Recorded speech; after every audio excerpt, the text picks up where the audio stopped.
Senior Services. And I'm so glad to see you. And I'm also so glad that we have this continuing opportunity to provide information about the elections and to work jointly on this. It's our first joint project with RSS, and I hope that we'll have many more to come. I wanted to just remind everybody on behalf of the Y that the Riverdale Y is an early voting site. We will be open for voting on Saturday also. So it starts this Saturday and it runs through the Monday before Election Day. And I understand that they come and they take all the machines out and then they'll bring new machines in for Election Day on Tuesday. But anyway, we're one of two early voting sites, and you can come and vote before the election. Yeah, and I believe that the early election sites are dates and times are posted in the chat room. If not, I will post all the times there. Anyway, thank you. I think we're going to have an exciting discussion with our city council candidate, Dan, today. And glad that everybody's here. And I'm going to Darren, I just want to say one thing. I got something in the mail saying that I had to go down the hill for early voting. So they told me I had to go down the hill for early voting. We are open. You can go here or you can go to Inwood Academy. Either one is okay. Early voting. Okay,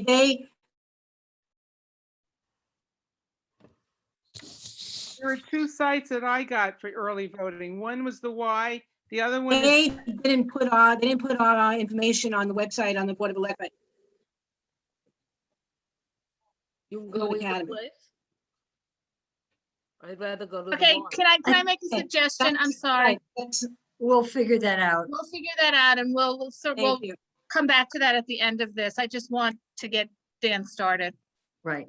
Yeah, so if I may, and I don't want to cut you off, Sharon, if you don't mind, like, oh, and I see Sue Dell actually responded as well. So I did post some information in the chat bar.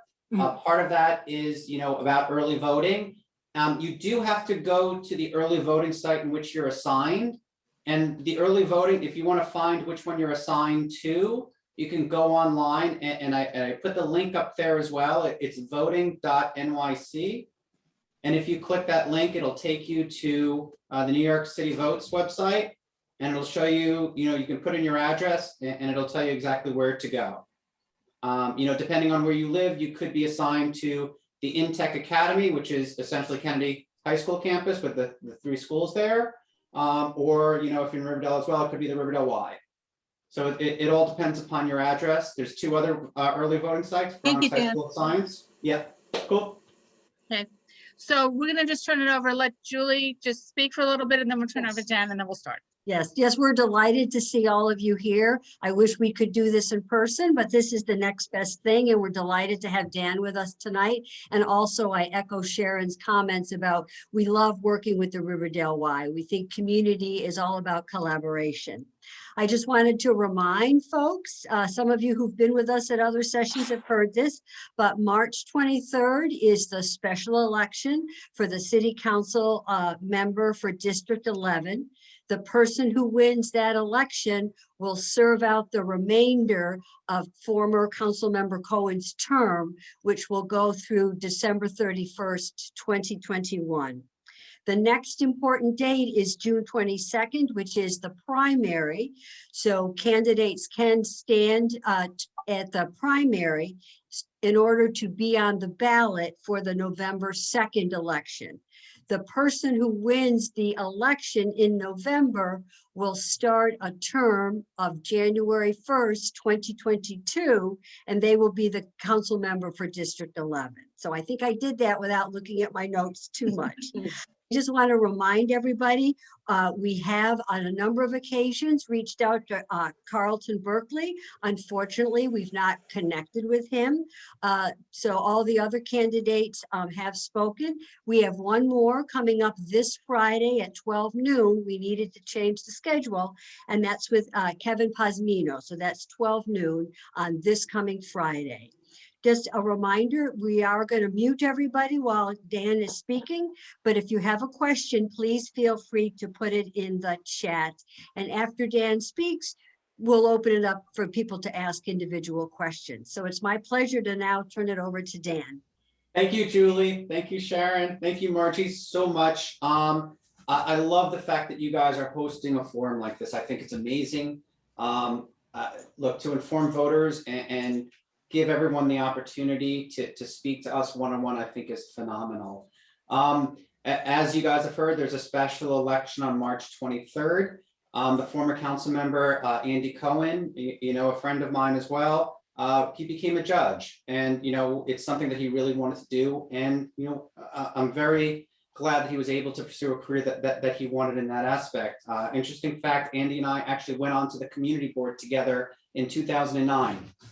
So we've certainly been on quite a few issues together over the years in our respective roles. A little bit about me. I am born and raised in the Bronx. Einstein Hospital for me. And I've been in the Kingsbridge area my entire life, with the exception of law school and college.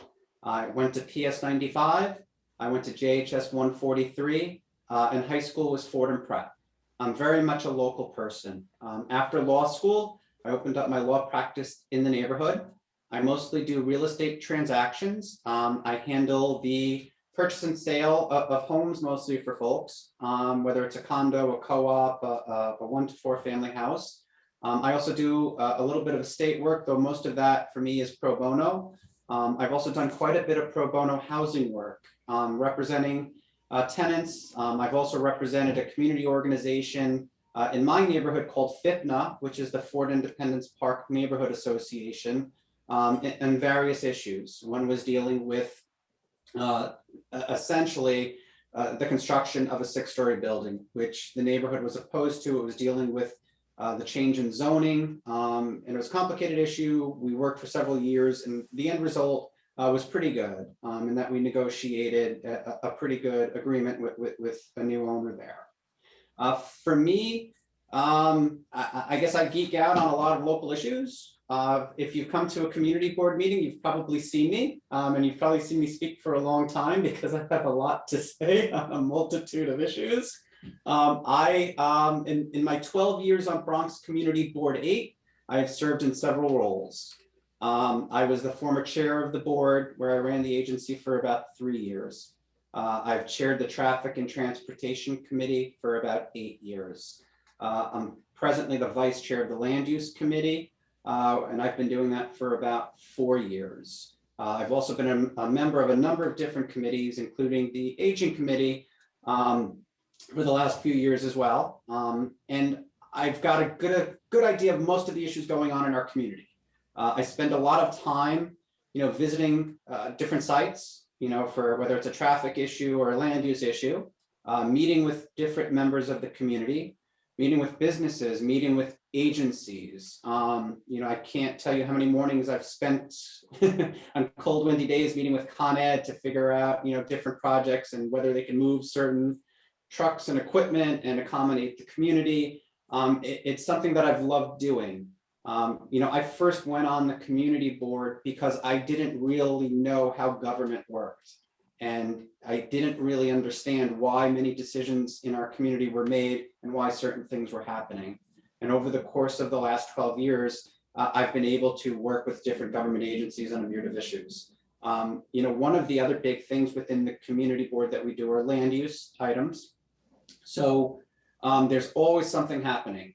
There's always a project occurring in the community, and we try in our role, to basically advocate for the community in the best way we can.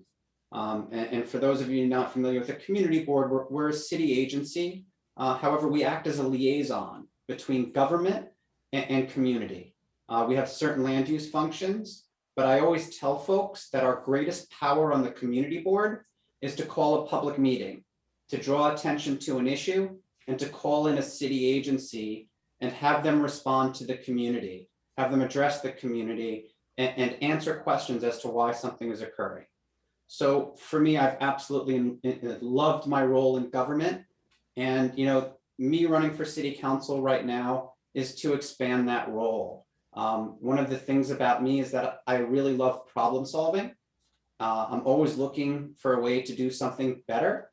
I love promoting conversation.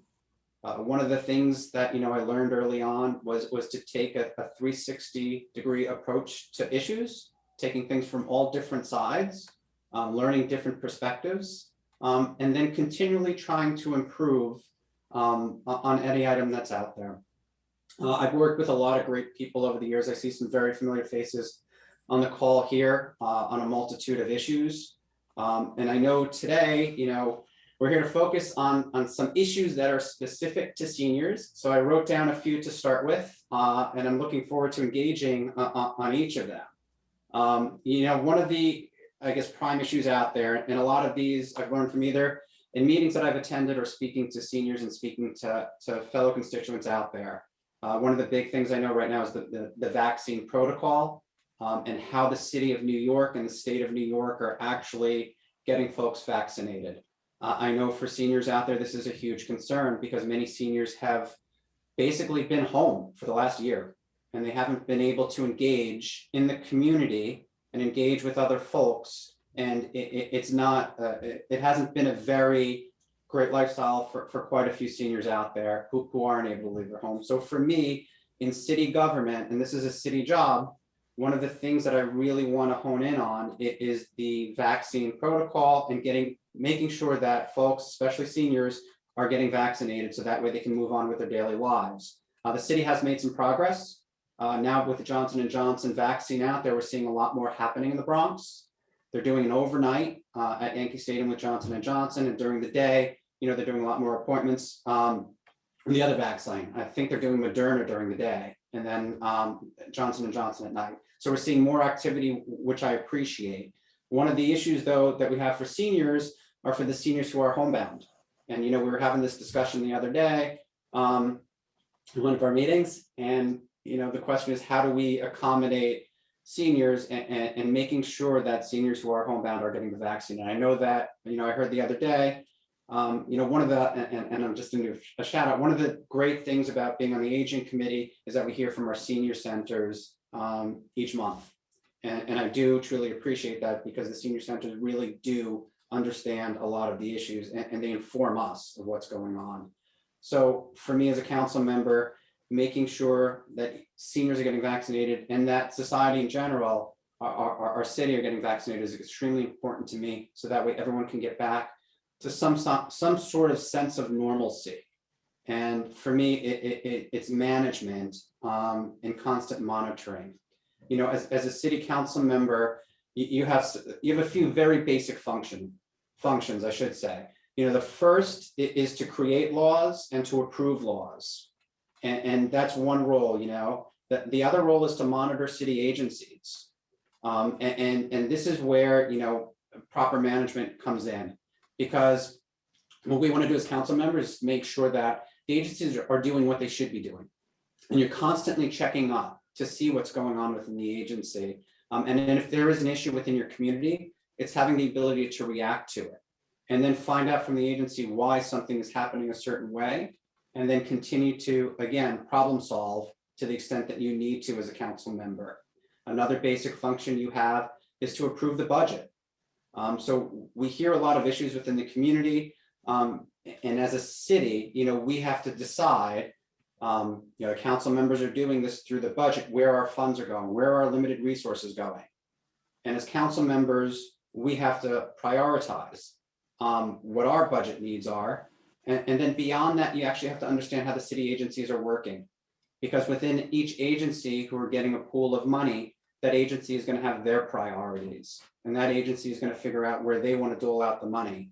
So this is, as a council member advocating for your community, you do want to have a good relationship with the agencies. And you do want to advocate for whatever projects are in your community. As council members, in addition to that, we get something called Reso A money. And that's about $5 million each year, which council members are able to give out for certain projects and to a lot of different centers, so or I should say organizations. Now, Andy Cohen, and I give him credit. I've seen his list of organizations where he gave out, the money, and I thought he did an exceptionally good job in spreading out the money into a lot of different nonprofit providers who do excellent work within our community. And as a council member, you have to be knowledgeable of all of these organizations and the work that they do. For me, again, working on budget, it's making sure that our senior centers are fully funded to the extent that we can, and to get the resources that they need. Within that funding, for me, some of the biggest things that I've heard, and I'm always looking to learn more. Transportation has always been a huge issue. We always talk about transportation for seniors. Now, obviously, it's a COVID world, so things are a little different right now, but we will get back to normal, and transportation is going to become a big issue as well.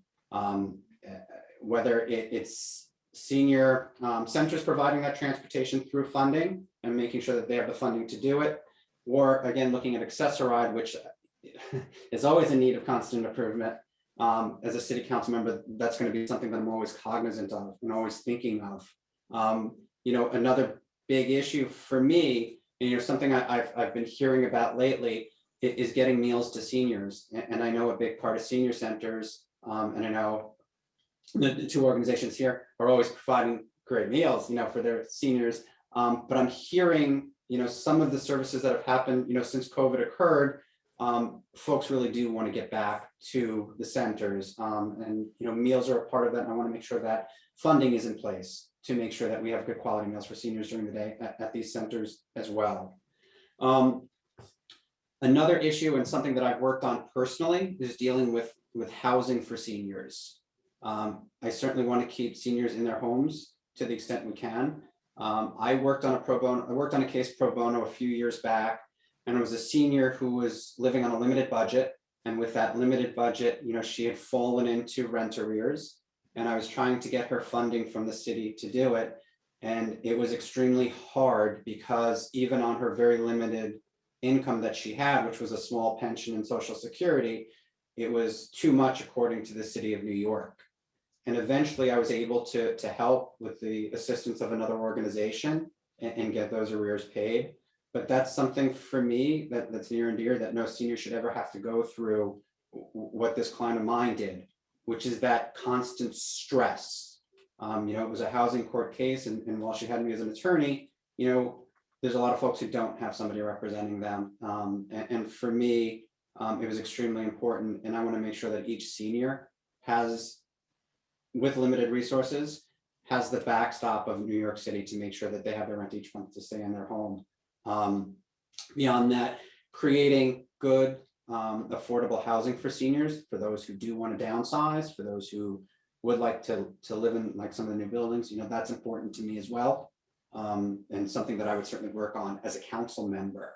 I've been to some of the senior only living housing centers within our community, within our district, and there's some great nonprofit providers out there.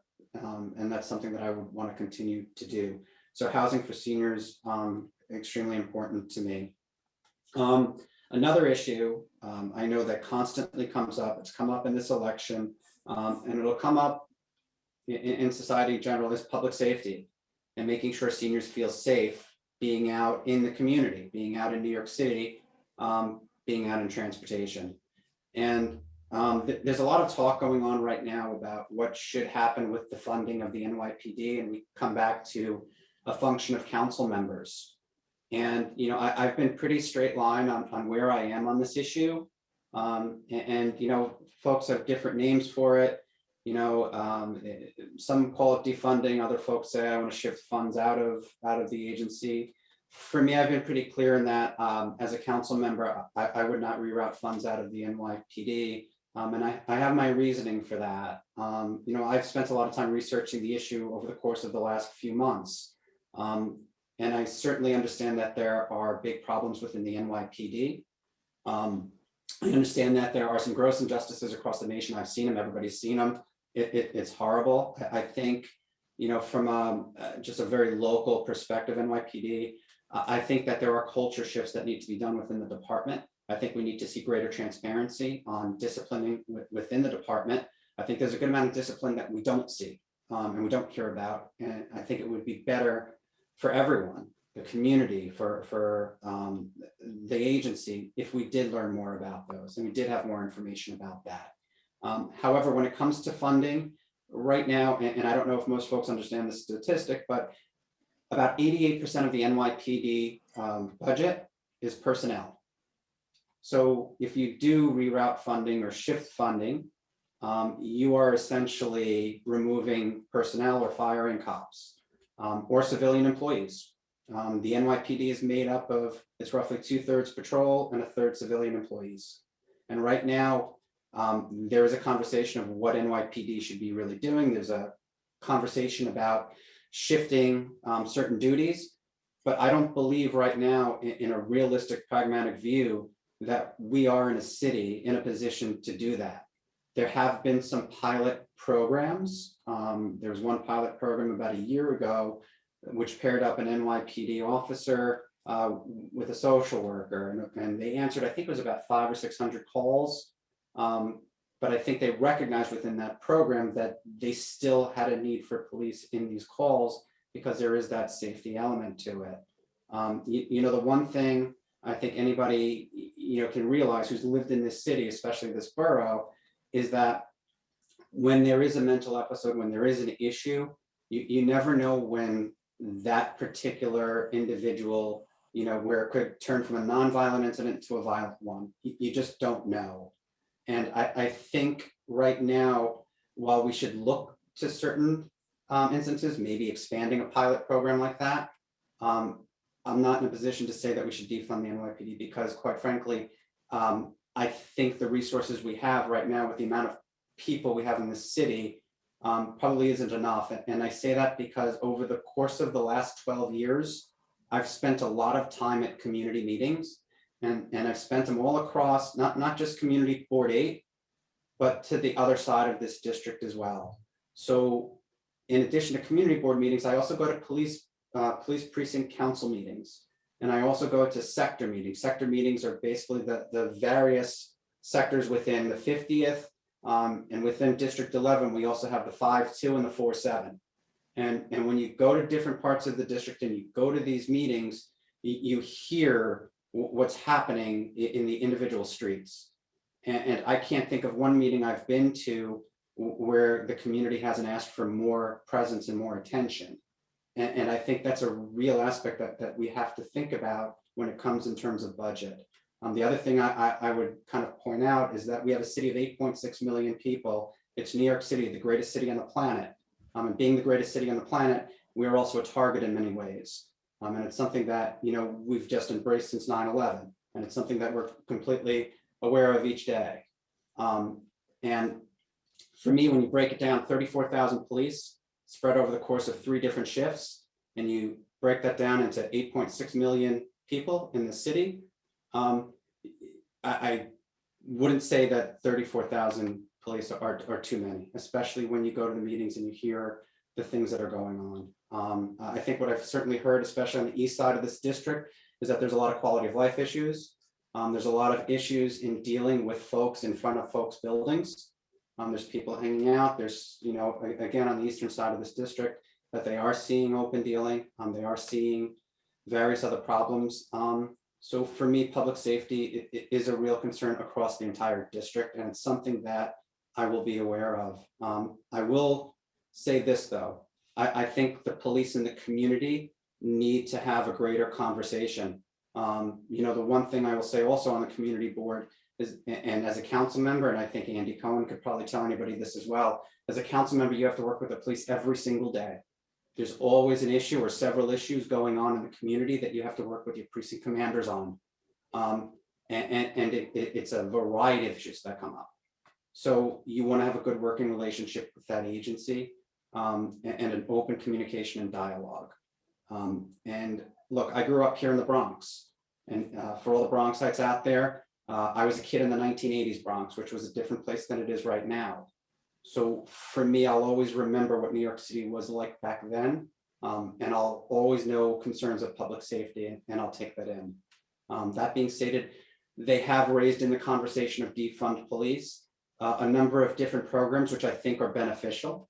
I think there's, certain restorative justice programs that could be beneficial, and I think we should certainly look at them. And I think we should certainly try to expand on some of those programs to see what we can do to take, I guess, so to speak, the load off of the police.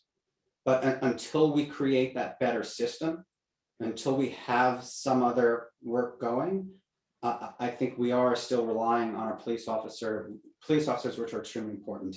There's one other part of the conversation that we never get to in any of the forums, and that is in the public safety element. It's not just the police, it's not just them that need reform. We also have to look at our legal system, and we have to look at the way our legal system is working and processing. And we saw some changes in the last year. One dealt with the repeal of 50A, which was a transparency measure and dealing with police conduct.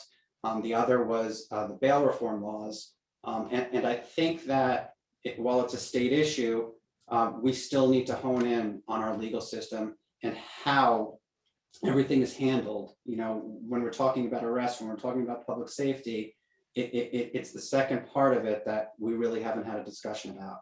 Now, on a city level, we're limited on what we can do because many of those issues deal with state laws. But I think as a city official, we can advocate within the state and certainly keep things open. So again, another important issue and something I think that seniors think about every day also, just their regular safety, walking around the community, taking transportation. They want to know that they're safe. And your family members want to know that you're safe.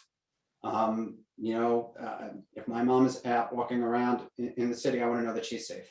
And I want to know that there's adequate public safety to protect her. And if something happens, I want to know that you call 911, somebody's going to be there extremely quickly. So for me, as a son, it's extremely important.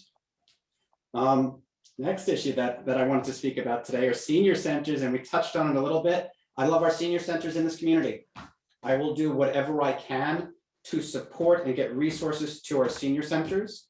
I will ask to meet, and I will go, council member or not, at our aging committee every single month. I will be there. I will meet with every senior center. I will make it my point to be at each senior center in District 11 at least once a month. I want to be on the ground. I want to be visible. I want everybody to be able to approach me and know when I'm going to be there and tell me what I'm doing wrong, what I'm doing right, what I need to do more. I want to know from our senior centers as much as I can what resources you need. The amount of support that our senior centers provide to the community, I have always adored. And walking into our centers and seeing the programs out there, I am moved every single time. And anything I can do to help and support our centers, I will do. And again, a big part of that is going to be funding. It's going to be funding within our local money res OA. It's going to be funding within the citywide budget. And you will certainly have my back on a multitude of issues. So I do see something in there, and it looks like Estelle and Ed Cohen. Why should we vote for you and not another candidate? So what's the differences? I think if you've watched the forums, you'll see some of the differences. The biggest difference for me, I'll kind of lay them out. I'm the only attorney in this race. I am the only candidate in this race who has run a city agency. And I am also the candidate who has the greatest amount of public service, which is about 12 years. And that 12 years of public service is in addition to my normal job and my normal profession, which is being an attorney. Aside from that, I'm a pretty intensive person. I am constantly on the go. I am awake early, I'm up late. And for me, I just kind of love helping. I'm drawn to problem solving, which again, it drew me to the law. It draws me to government. And I think the difference you'll see in me is, and I make fun of myself when I say it, I'm not a great candidate in many ways because the politics I'm not so drawn to, but I love government and I love public service. And I love helping folks, and it gives me meaning. I find meaning in helping folks. And I think you'll find that in me, I tend to get into details because I just want to explain everything and give everyone information. And sometimes, it's a bad thing because I lose folks, but that's what I think you'll see the difference in me. I'll always have a host of information. I'll always listen. I'll always try to problem solve. I'll always try to make things better. I will admit when I'm wrong. If someone presents a logical view or a logical argument, you know, I'll sit there debating, you know, I'll buy the coffee and we can sit all day long going through different issues. You know, I'm open, I'm available, because I love this. I absolutely love this stuff. That's great. Lee, I see a question from you. I just want to make sure, is there any in the chat? Is there anyone who is not in chat who has a question that they want addressed? Raise your hand or turn your mic on. Okay, I don't see anything. So Lee, do you want to just ask your question or you want me to read it? I could ask it. Okay. Dan and I know each other. Hi, Dan. Hey, how are ya? Okay, I'm going to ask you a totally different question than Please. I've asked you before. You talked about senior housing and you talked about supportive housing for seniors, but a lot of seniors, myself, one of them, want to age in place. And right now, I don't know if you know, but DFTA has the lowest budget of all the city agencies.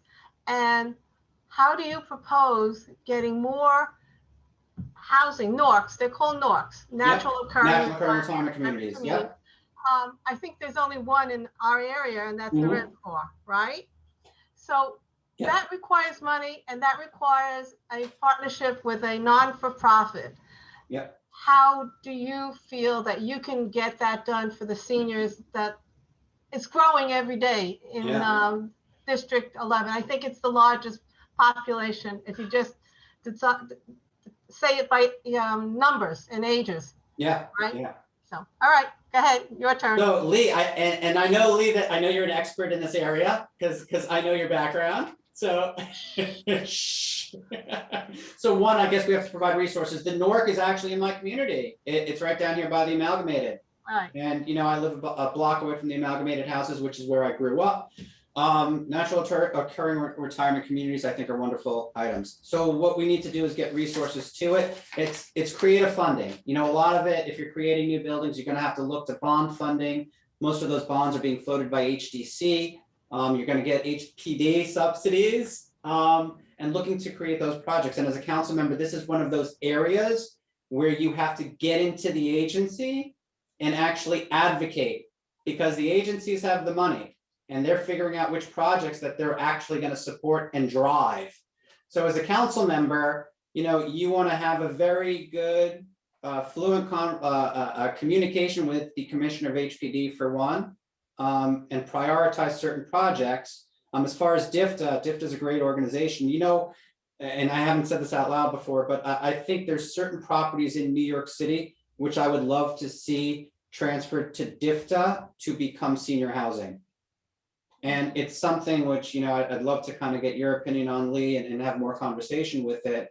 But again, you know, creating new housing is expensive. That's done through bonding. But I'd love to see existing housing, existing buildings where there's opportunities to turn them into senior only housing, and then turn the management over to DFTA and let them run it through a nonprofit provider and looking for good ones. Oh, okay, because I can't see DFTA managing anything. No, they would have to be through a provider. HPD sucked at it, and I don't think it would be any better. No, we would have to find it, and I'm sure you know them better than I do, the good providers. Thank you. But yeah, no, thank you, Lee. Great question. Thank you. Jane, you put a question in the chat. Again, do you want to just say the question? Yes, hi, Dan. My name is Jane House.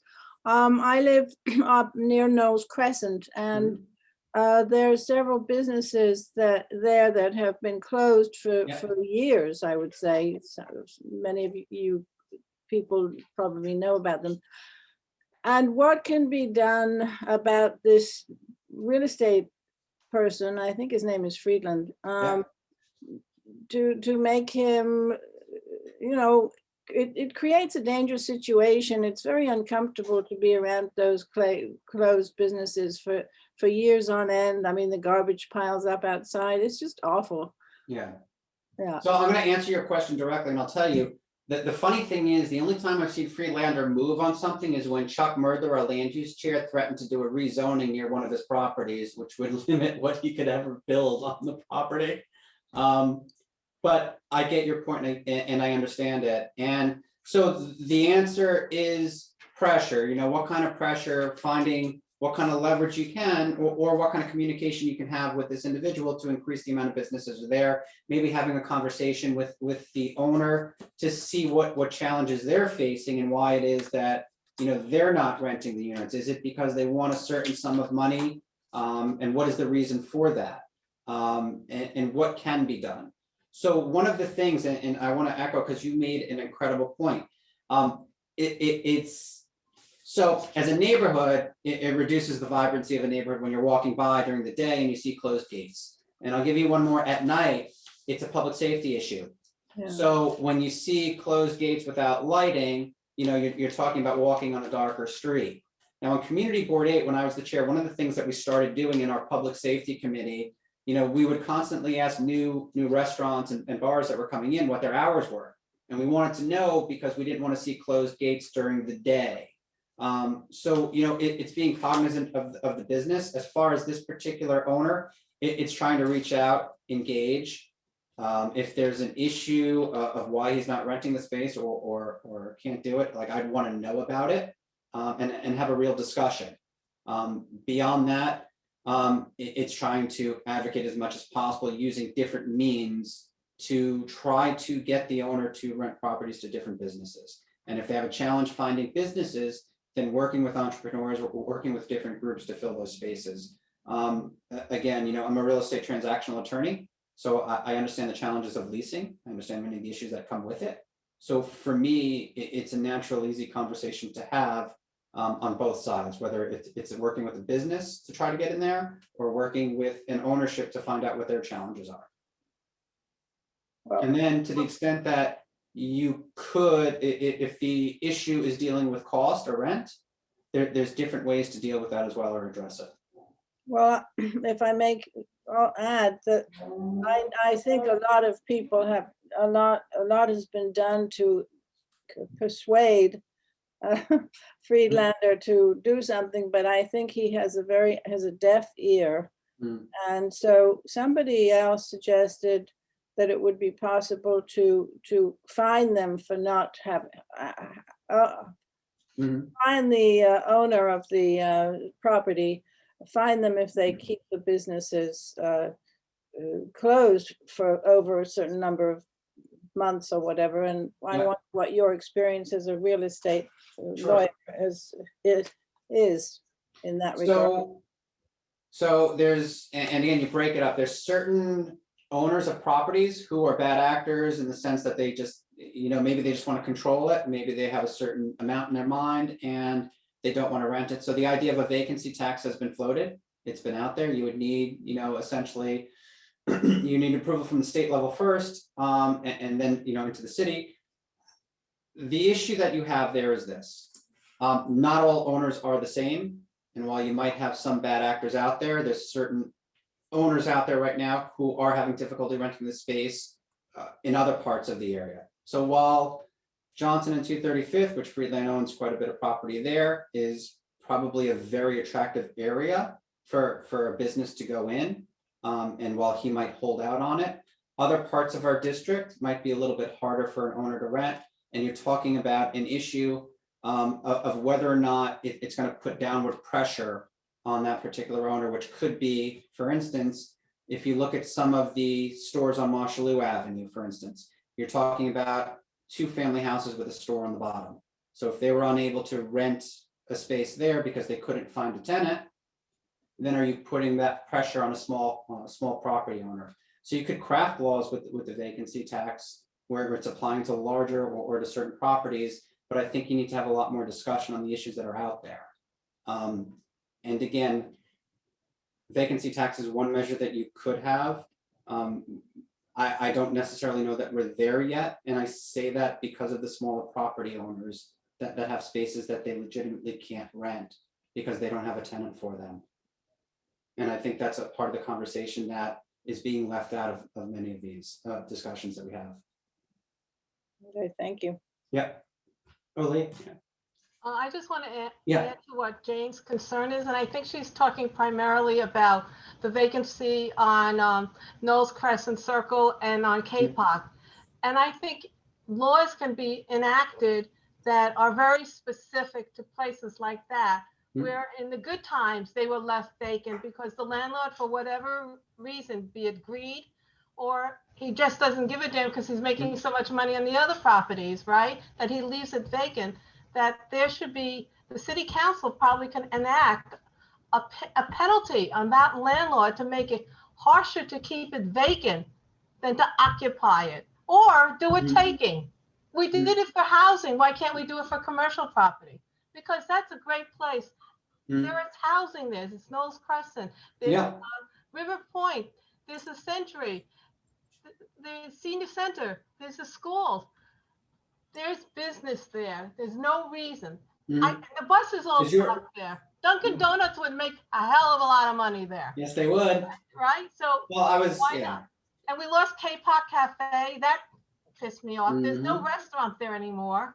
So anyway, that's enough. No, it's okay. I went to Siam last night. I stopped in there for dinner to pick something up at the end of the night. And Chase Bank is And they're gonna leave in May. Chase Bank is gonna leave in May. that's terrible. That's the rumor, and it is terrible. Yes. I would say, Lee, interesting. Was your thought process, Lee, to have kind of a carve out or an exception for the smaller folks? Yes. Gotcha. Because Freeland is not a small landlord. He's a No. mega landlord. I think he has Understood. property on Madison Avenue in Manhattan. Yeah, we've been facing those issues for many years here. And like I You said, could the do it only based on a time dollar. You could do it based on dollars. You know, how many properties, things like that. Anyway, we should move on. There are. No, it's a good issue. It's a good issue. There's the issue that, what do you call it? Brenda wanted to talk about, the mailboxes. That's her issue. And she couldn't stay. Go ahead. Margie, you can talk about. Unmute. Brenda's brought up an issue pretty much at every conversation that we've had over these last 2 weeks, which has to do with the mailboxes in the area and the fact that they're getting broken into and people's mail is getting stolen. We understand a lot of that is a federal issue, but where do you see your role, were you to be elected, in helping to fix that issue? Yeah, so, and this has been happening for a number of years, and we've heard a lot of cases of checks being pulled or mail being pulled out, checks being taken. And again, what they'll do is they'll erase the name on it. They'll take tape, remove the ink, put on a different name. It's an amazing fraud issue right now. So the post office has been dealing with this for years. And you know, the way they addressed it was basically taking a lot of the boxes out of the community. And asking folks to basically go to the post office itself to put your mail in there. And again, it's funny because I've watched the post office try, and we've seen different iterations of post office where they've tried to limit the hole that you can actually put mail in, and they haven't had an effective measure for the post offices on the street. Postal inspectors deal with this issue. I actually have a friend who's a postal inspector. And it's a tough part for them because of the amount of resources that they have, or the limited amount of resources they have to deal with the issue. Right now, and again, it's tough from a city level, it becomes a public safety issue in the sense that you have folks legitimately breaking into mailboxes and taking mail. And you're taking a chance every time you put your mail into that post office box that's on the street corner. I know where I live, they removed the one, actually many corners I've seen in the CB, they've removed the post office or the post boxes. I think as a city council, you can probably brainstorm a little bit, speak to different centers. And again, it's a tough one. And right off the bat, I'll be honest, I don't have an immediate solution to how you solve the theft that's going on in the boxes. I mean, you can talk about having different pickup or drop off points. You can talk about different delivery services, maybe creating focal points, maybe they're senior centers where the post office is picking up and creating more of a pickup service in trusted locations.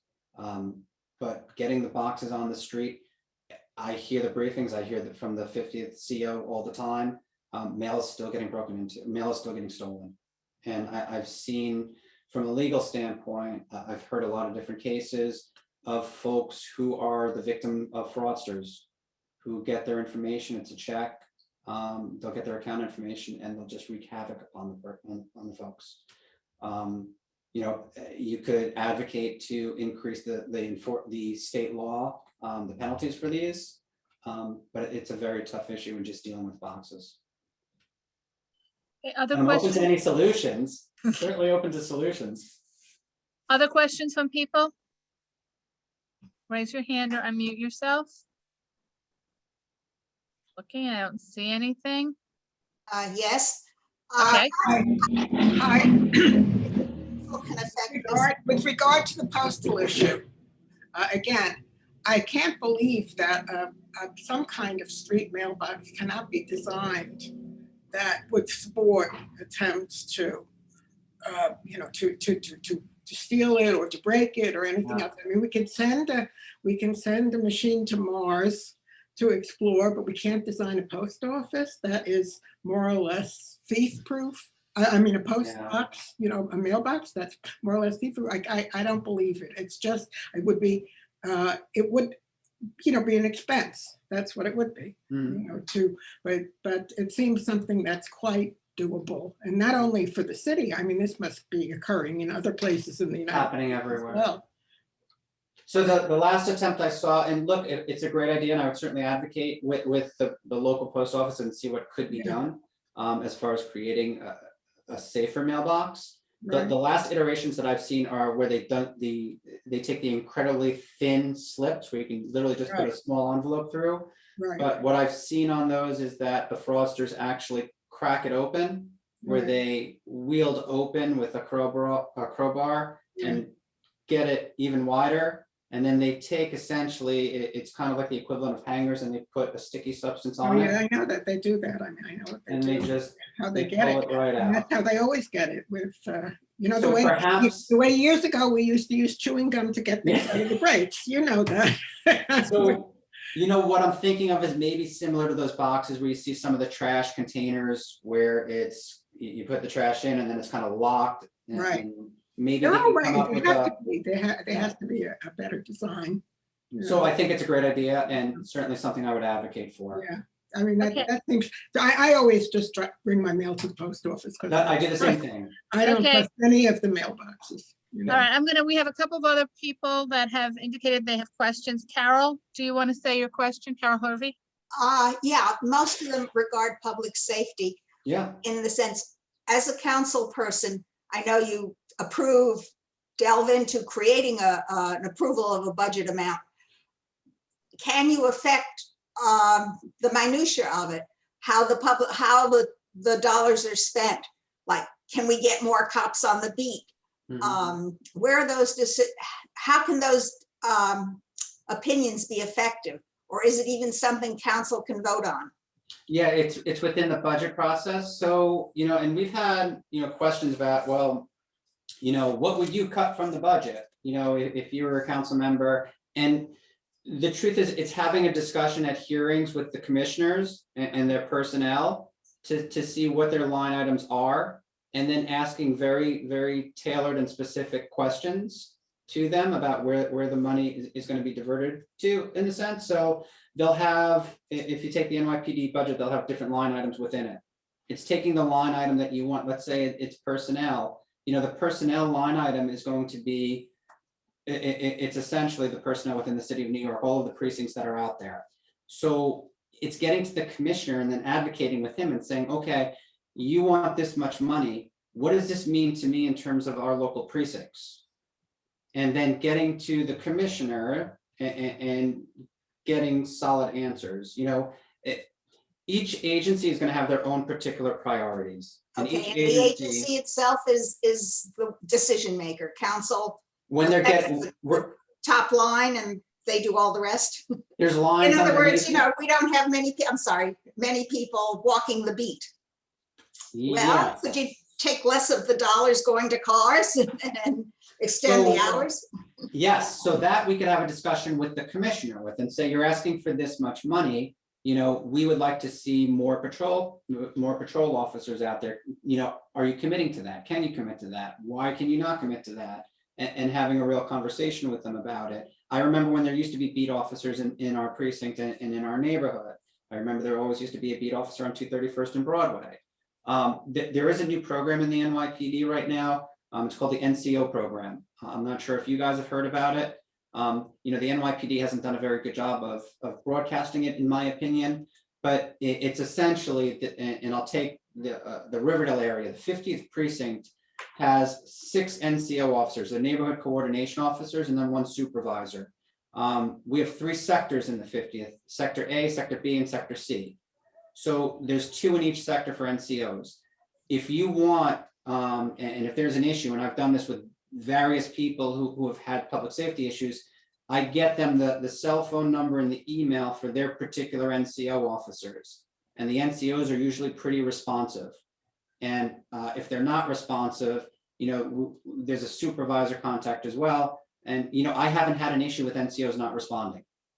So while it's not the same as a beat officer, the NCOs are a little bit more targeted on public safety issues. So if you say, listen, we've got some, we've got an issue here on this street, you know, we have, you know, some suspicious activity going on at this kind of night, and we're having, you know, different assaults going on, the NCOs will target the area, and you can call them and speak to them. And our captain, it was Captain Melendez, he's the CO of the 50th right now, he's pretty good with being on top of the NCOs. And it's a good program that hasn't gotten the attention that it deserves. And I think more people should know that you have the availability, if there's a recurring issue of something going on, to speak to an officer and get them on their cell phone and through their email. And if you're not getting a response from your sector NCOs, their supervisor or the CO himself, Melendez, because Melendez is a pretty proactive guy, will be responsive to it. But beat officers are important, and I just wanted to make you aware of this program because a lot of people don't know about it.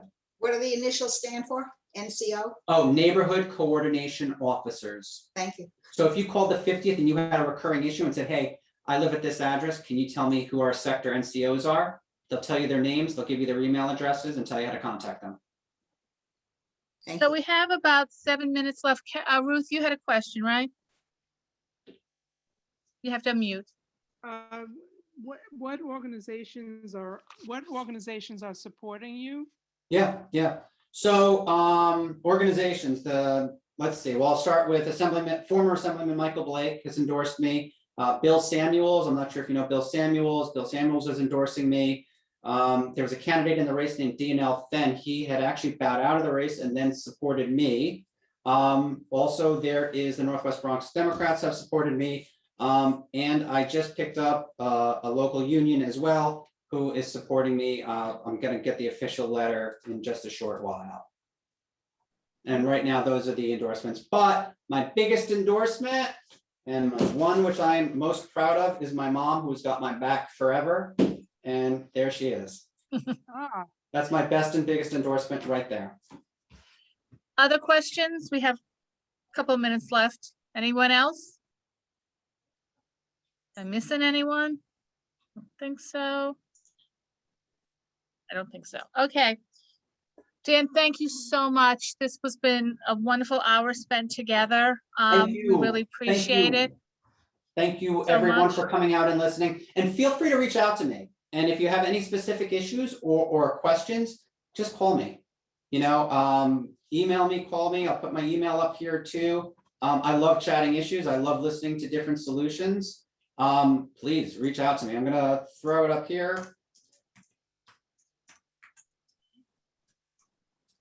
And I'll put my phone as well because I don't mind phone calls either. And you can get me at any time. That's And right. like I said, I certainly geek out on neighborhood issues, and I'd love to hear from folks, especially if there's anything going on. And if there's a community issue, please let me know. And for those folks who aren't familiar with the community board, please sign up for our mailing lists. You know, the community board is a very good resource for community. We have a variety of committees that deal with every issue that you could think of out there. And it's a forum for folks, and it's an easy way to connect with government. And again, thank you so much. Thank you, everyone. Please Don't forget about remember to Friday. vote. Please Yes, remember it's to most vote. important that you vote. Yes. Your ranked voting is very important. Yes. So, Thank you, Dan. You were terrific. Thank you, Ed. I appreciate it. Thank you so much. okay, Friday at noon, Kevin Pasmino. Everyone have a good night. Thank you. Thank you very much. Good night. Margie. Thanks, Margie. Right. Thank you. Bye.